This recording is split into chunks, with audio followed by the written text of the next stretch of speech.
Bismillahirrahmanirrahim. Assalamualaikum warahmatullahi wabarakatuh. Alhamdulillah, salatu wassalamu ala rasulillah wa ala alihi wa sahbihi wa man walah, wa la hawla wa la quwwata illa billah. Rabbi syrah li sadri wa yassir li amri wahlul 'uqdatam min lisani yafqahu qawli. Amma ba'd. Bersyukur kita kehadirat Allah Subhanahu wa taala yang masih memberikan kita kesempatan untuk bertemu pada hari Senin untuk pekan terakhir tanggal 23 November 2020. Siapkan bukunya, lalu di garis bawah apa-apa yang akan atau apa-apa yang penting pada materi kali ini. Jadi kalian jangan lupa tulis nama di video di YouTube ya, di kolom komentar. Lalu kalian perhatikan, ini bab terakhir. Jadi untuk sirah, materi terakhir sampai khalifah kedua kita, yaitu Umar ibn al-Khattab radhiyallahu ta'ala anhu.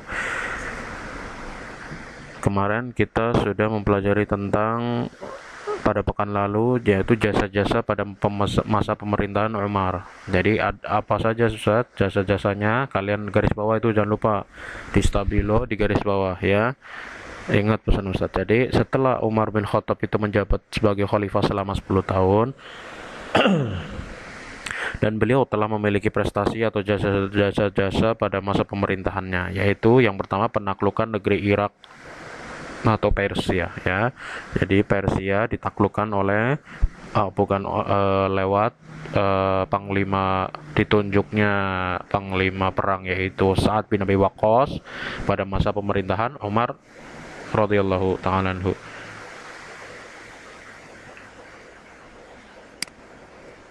Selanjutnya Ustaz cepetin aja ya. Yang kedua penaklukan negeri Syam. Syam itu kalau kalian dilihat di peta ya, peta itu kalau Syam itu sudah pecahan negara sekarang. Sudah Libanon, jadinya Suriah, Palestina, itu dulunya di Syam ya. Jadi kalau kalian cari di peta sekarang memang nggak ada Syam, tapi sekarang sudah menjadi negara-negara pecahan, yaitu negara Suriah, negara Palestina, negara Libanon, Yordania, ya, itu ya. Jadi penaklukan negeri Syam lewat perang Yarmuk yang dipimpin oleh panglima perang Khalid bin Walid radhiyallahu taala anhu. Yang ketiga pembuatan Baitul Mal, yaitu Baitul Mal adalah tempat kaum muslim mengumpulkan harta rampasan perang. Jadi kalau harta rampasan perang setelah dibagi-bagi masih ada sisanya, maka dilimpahkan untuk Baitul Mal. Jadi Baitul Mal ini berguna untuk membantu saudara-saudara muslim yang lainnya yang membutuhkan ya, yang fakir miskin itu akan mendapatkan jatah dari Baitul Mal. Yang keempat, penetapan tahun Hijriah. Jadi tahun Hijriah itu pertama kali ditetapkan pada masa pemerintahan Khalifah Umar radhiyallahu taala anhu. Dulu Rasulullah dan Abu Bakar waktu menjadi khalifah belum ada nih penetapan tahun Hijriah. Jadi ya sudah, tahun berlewat begitu aja ya. Jadi setelah Umar menjabat menjadi khalifah, jadi ditetapkanlah awal tahun Hijriah ya, dari Muharram sampai Dzulhijjah. Ini hitungannya dalam 1 tahun itu ada 12 bulan. Yang kelima, orang yang pertama menerapkan sistem berkeliling malam atau memantau penduduk Madinah. Jadi khalifah pertama yang memiliki program atau memiliki kebiasaan yaitu berkeliling malam untuk memantau atau melihat, mengawasi penduduk Madinah.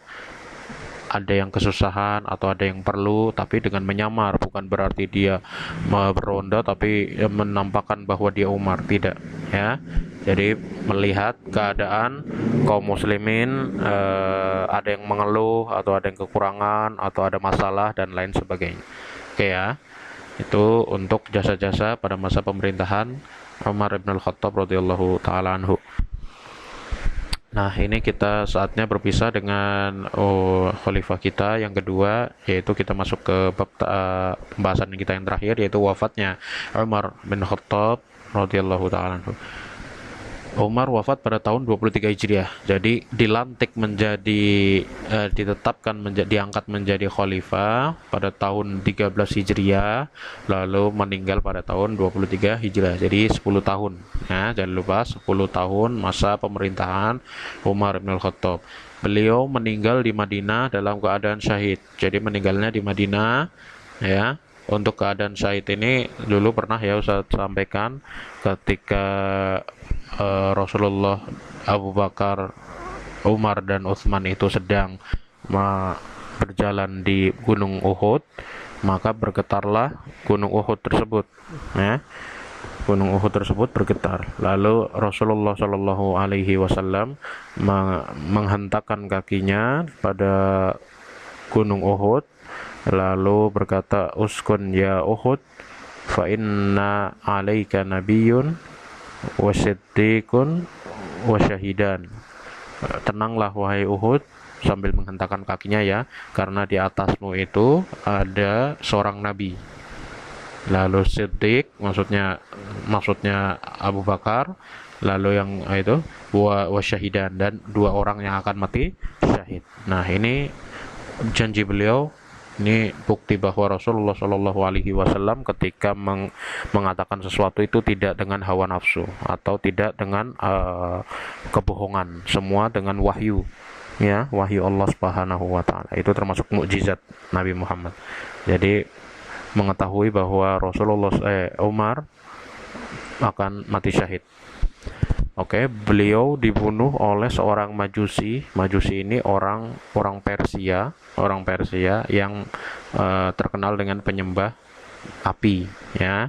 Jadi ini adalah tawanan perang pada waktu perang Qadisiyah, ya.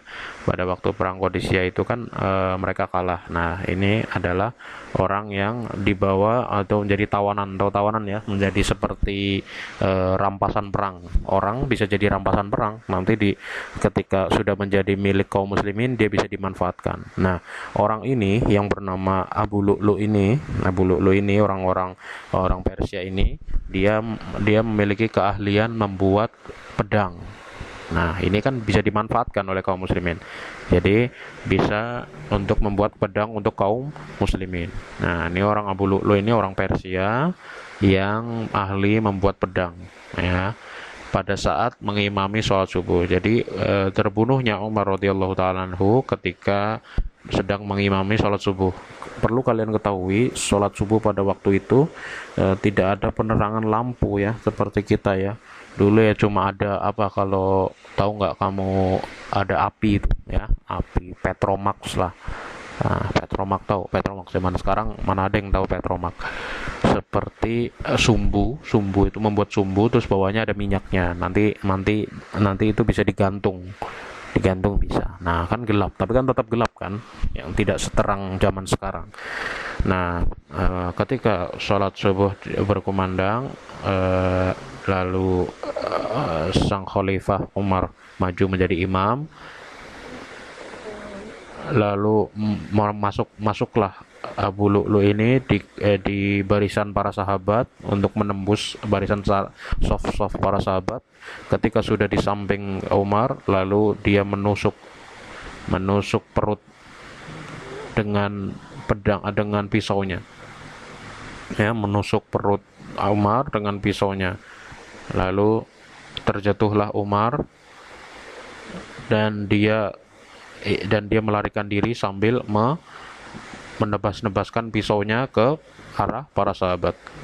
Lalu singkat cerita Abu Lu'lu bunuh diri karena sudah terpojok ya, karena sudah dikepung oleh para sahabat.